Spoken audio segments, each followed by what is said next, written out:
धीर धयनं श्रवण पठेयतिवरा महावाक्य जनार्दन सच्चिदानंद त्वं शरणं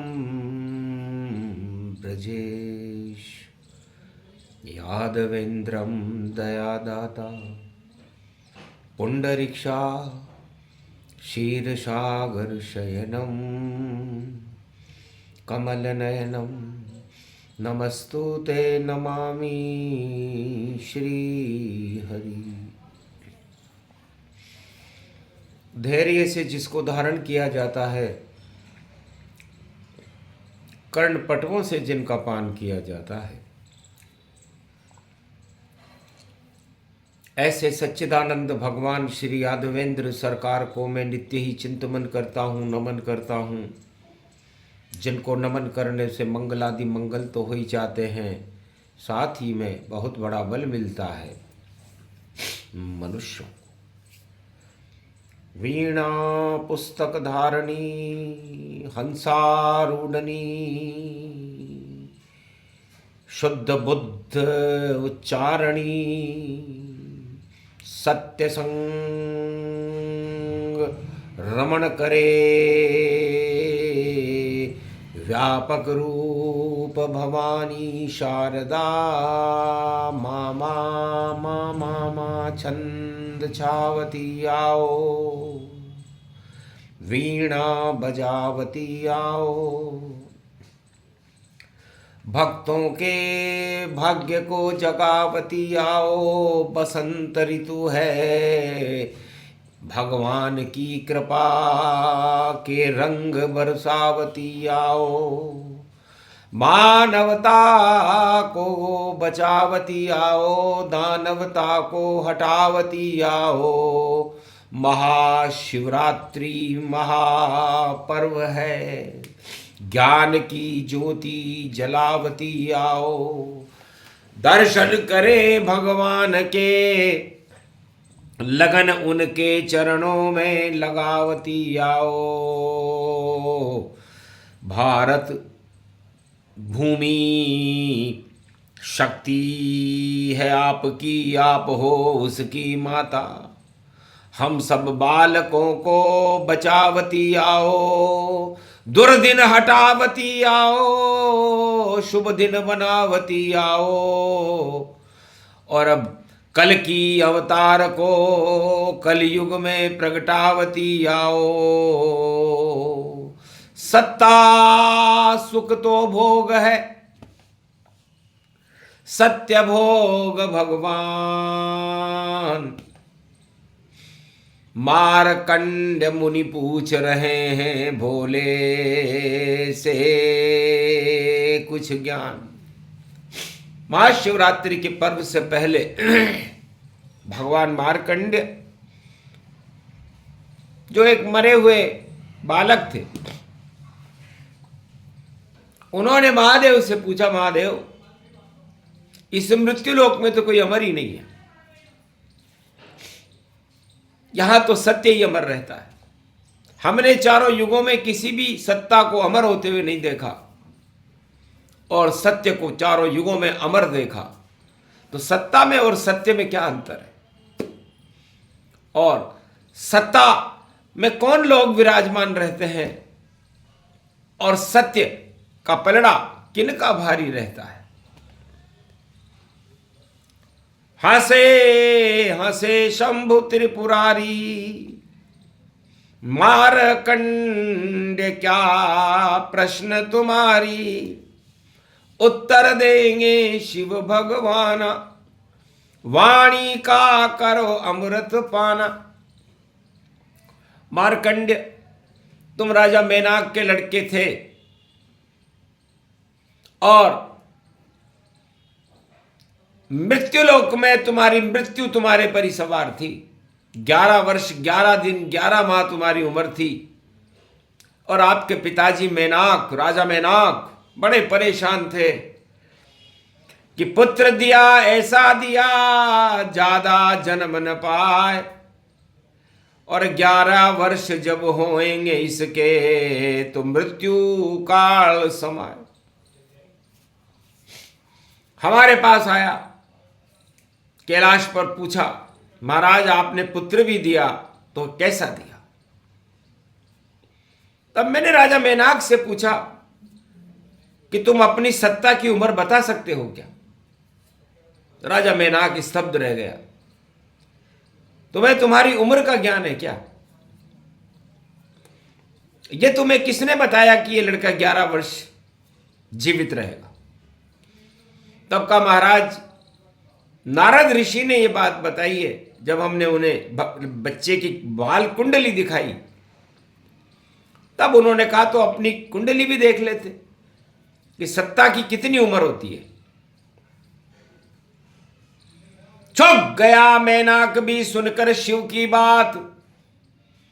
महाराज समझा नहीं ये सब विधि के हाथ, हानि लाभ जीवन मरण यश अपयश विधि हाथ। सारी सत्ता के शुभ और अशुभ दिन रखते हैं रघुनाथ। ये तो राम जी के हाथ की बात है। न कोई ज्योतिषी कुछ कर सकता, न कोई तपस्या कुछ कर सकती। जो भी करते हैं राम जी करते हैं। इसलिए तुम्हारे बच्चे को घर ले जाओ, जो भी करेंगे वो करेंगे, मैं क्या करूं? हो निराश शंभु कैलाशा, वापस आया पिता निराशा। निराश पिता आ गए। तब ज्योतिषियों ने और प्रजाजनों ने और जागीरदारों ने पूछा, महाराज क्या हुआ? तब मेनाक ने कहा, हानि लाभ जीवन मरण यश अपयश विधि हाथ। ये तो विधि के हाथ में है। महाराज ये विधि कौन है? वि का मतलब विष्णु और उनकी अर्धांगिनी महालक्ष्मी। धी धीमहि तन्नो दंती प्रचोदयात्। जो धीरज रखते हैं उनके चरणों का चापन करती हैं वो धी है और वो वी हैं। विधि माने विष्णु और लक्ष्मी। ये पूरा मृत्यु लोक, ये सारा संसार उनकी माया है। तब का महाराज कोई बात नहीं, आपके भाग में लिखा सब अज्ञान है या ज्ञान है, और हाथ में सब बातें विधि के भगवान है। तो विधि के हाथ में है तो फिर सत्ताधीशों को नशा किस बात का चढ़ता है और सत्यवादी लोगों को नशा किस बात का चढ़ता है? यह बात मार्कंडे ने भी महादेव से पूछ ली कि महाराज फिर मेरा क्या हुआ? होना क्या था पिता तुम्हारे, और आए नगर अवंती उज्जैन, और महाशिवरात्रि महापर्व था, और नैनों से निकले उन्हें बरसात होने लगी आंसुओं की, और तुम्हें वहां छोड़कर चले गए। बाल स्वभाव है इष्ट हमारे, और बालक राम देखे अति प्यारे। मार्कंडे तुम एक बालक थे और मेरे इष्ट देव भी बालक राम है। तो मैंने तुम्हारे अंदर भी रोते हुए बालक के अंदर भी भगवान को ही देखा। राम का उल्टा मरा हुआ होता है। तो राम तो कभी मरते नहीं है, लेकिन तुम्हें मरा हुआ देख करके मैंने बाल सुलभ मनुष्य बनकर तुमसे पूछा था। एक साधु बनकर मैं तुम्हारे पास आया था कि बेटा क्या चाहते हो? तब तुमने कहा था, नहीं मुझे कछु चाहिए, मुझे लगी है भूख, खाने को मिल जाए बस कृपा करो सुर रूप। हे साधु भगवान, मुझे तो भूख लग रही है। तब मैंने पूछा था कि तुम्हें भगवान राजा बना दे, तुम सारे प्रजा की भी भूख मिटा देना। तब बाल स्वभाव बोली जब वाणी, कहा महाराज मैं हूं अज्ञानी, बालक मैं अज्ञानी हूं, और राज ताज नहीं ज्ञान। मुझको तो बस इच्छा मेरी मुझे मिले भगवान। बस ये इच्छा मेरी तुम्हारे को पसंद आई मृत्यु लोक में। तो अब मैंने कहा ठीक है, भूख भी मिट जाएगी, भगवान भी मिल जाएंगे, अब मरेगा नहीं बेटा, ये शिव ही काम आएंगे। तो रुद्र रूप बन गया मैं, हटे रुदन सब जाए, मुख में बालक रख लिया और काल बचा दिया था। महाकाल बन गया मैं। उज्जैन नगरी में एक बालक के लिए बना जिसका नाम मारकंडे था, जो मरा हुआ था। उससे ज्यादा मरा हुआ मैंने जीवन में कोई नहीं देखा। लेकिन बालक ने कहा मुझे तो भगवान चाहिए। मैंने कहा उसे सत्ता ले ले। उसने कहा नहीं, सत्ता नहीं लूंगा, मुझे तो भगवान चाहिए। तो इच्छा देख तुम्हारी मारकंड्य मुनिराय, अमर कर दिया महाकाल ने, महाशिवरात्रि आए। तो महाशिवरात्रि पड़ी हुई थी, इसलिए मैंने शक्ति से पूछा विधि के विधान को कैसे टालें। तब कहा चिंता न करो आप, और बैठो गर्भगृह में जाए, और जब आएगा काल यहां पर मैं त्रिशूल से देहूं हटाए। तो शिव शक्ति बन गई कंकाली, दुर्गा काली महागति काल। और काल आया जब नगर उज्जैन में, तो भगने लगी कालिका काल। डर गया काल, काल विकराल रूप, गति व्यापक रूप विशाल, और शेरा वाली जगदम्बा शिव शक्ति काली कंकाली काल कल काल त्रिपाल त्राल त्राल त्राल ताल। पीछे भगी महाशिव शक्ति और डर गया देखो काल, और भागने लगा उज्जैन छोड़कर पहुंचा यम के द्वार। यमलोक पहुंचने लगा। काली ने पकड़ लिया, कहां जाता है काल तू, और कैसे बिना इजाजत आए। महाकाल का मंदिर है और महाशिवरात्रि पर्व दिखाए, तुझे अंदर आने के लिए इजाजत क्यों नहीं ली? क्षमा मांग रहा माता आपसे, क्षमा करो मुझे माए, मेरा चोर एक बालक अंदर, उसे पकड़ने आया। मैं तो विधि के विधान से आया हूं, एक बालक के अंदर मारकंडे नाम है, उसको पकड़ने आया हूं। तब कहा सत्य का रूप है वह, उसके नहीं हाथ लगावेगा, गर उस कर हाथ लगाया तो ये प्रलय रूप हो जावेगा।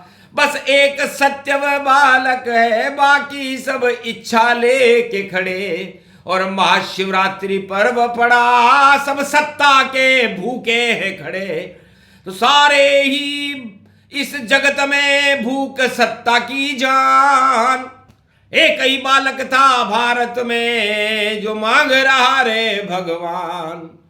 तो सत्ता छोटी जगत में चार युगों में हो, सत्य बड़ा है बालक ये जो अमर है बाल मारकंड्य मुनि हो। इसलिए मैंने इसे अमर कर दिया और अमर करवा दिया। मेरे पति महादेव हैं, महाविष्णु भी नहीं होता और महाब्रह्मा भी नहीं होता, और महादेव विधि के विधान को भी टाल सकते हैं। इसलिए महाशिवरात्रि पर्व में जपो ओम नमः शिव नाम, जप लिया इस बालक ने तो कृपा करी रे भगवान। तो मारकंड्य तो अमर हो गए, कभी मरेंगे ना, इसलिए ये शिव कथा अमर कथा सुन पाई। अमर कथा है तो अमर कब होता है आदमी? जब सत्ता सुख को छोड़ दे और इस भौतिकवाद और इस मृत्यु लोक के सभी सुखों का त्याग कर दे। वो एक ही बालक था सतयुग से कलयुग तक, जिसका नाम मारकंडे है, जो अमर है और अमर ही रहेंगे। ये मारकंडे की अमर कथा ये ज्ञान हमें बताती है, सत्ताएं सारी छोटी हैं, ईश्वर से बड़ी न पाती है। सारे सत्ता वाले खुद को कहते हैं भगवान, पर दानव कभी नहीं बनते भारत में कभी भगवान। चारों युग में बड़े बड़े दानव आ गए, सत्ता के भूखे थे, भगवान शिव से वरदान ले लेकर के आ गए। दिन में न मरे, न रात में मरे, सुबह मरे न शाम मरे। सारे सत्ताधीश ऐसे ही कानून बनाते हैं चारों युगों में। और भगवान नरसिंह अवतार ने हिरण्यकश्यप को मार दिया, वराह अवतार ने हिरण्याक्ष को मार दिया, राम अवतार ने रावण को को मार दिया और कृष्ण अवतार ने कौरव और कंस को मार दिया, तो बताओ सत्ता बड़ी या सत्य? लेकिन सत्य के लिए कोई नहीं लड़ा, एक ही बालक लड़ा चारों युगों में, जिसका नाम मार्कंडेय है, और जिसने काल को भी टाल दिया, वरना जो मृत्युलोक में जन्म लेता है उसे मरना ही पड़ता है। लेकिन अजर अमर हो गए अविनाशी, जब त्याग दी और बने सन्यासी। सारे मृत्युलोक के भोगों को त्याग करके उस बालक ने कहा मुझे तो भगवान चाहिए। तो हे संसार और मृत्युलोक के वासियों, महाशिवरात्रि महापर्व में सत्ताओं की इच्छा न रखें, सत्य की इच्छा रखें और ओम नमः शिव का जाप करें। तो आपको ये अमर कथा ये संदेश देती है कि आप कि अंदर जितने भी भोगों के मरे हुए तत्व अंदर हैं, यही तो आपको मारेंगे। भोग ही आदमी को मारता है, क्योंकि शुक्र दानव गुरु हैं और वो भोग देते हैं, जान करके देते हैं, ताकि उस भोग में फंस करके वो राजा मर जाए। तो जितने भी राजा संसार में मरे सत्ताधीश, वो भोगों के कारण मरे हैं, भगवान के कारण नहीं। भगवान तो उन्होंने जपा नहीं, भोगों में ही सब फंसे रहे। इस कारण देखो काल रूप और देखो उनको डसे रहे, अपने आप मर जाते हैं जो हैं सत्ताधीश। भूल गए भगवान को और नाचे भोग जगदीश। भोगों में जल, तो भोग कोई भी राजा हो या प्रजा हो, शुक्र यदि भोगों में कोई नर नारी फंस जाता है तो वो मृत्यु को प्राप्त होता है, अल्प मृत्यु होती है, उसकी अकाल मृत्यु हो जाती है, सत्ताएं धरी रह जाती है। और जो भगवान की तरफ जाता है वो अमृत को प्राप्त कर लेता है। ये मारकंड की अमर कथा सुने सुनाए कोय, शिव और शक्ति की कृपा उन भक्तों पर हो। बोलो जय शिव, बोलो मारकंड भगवान की।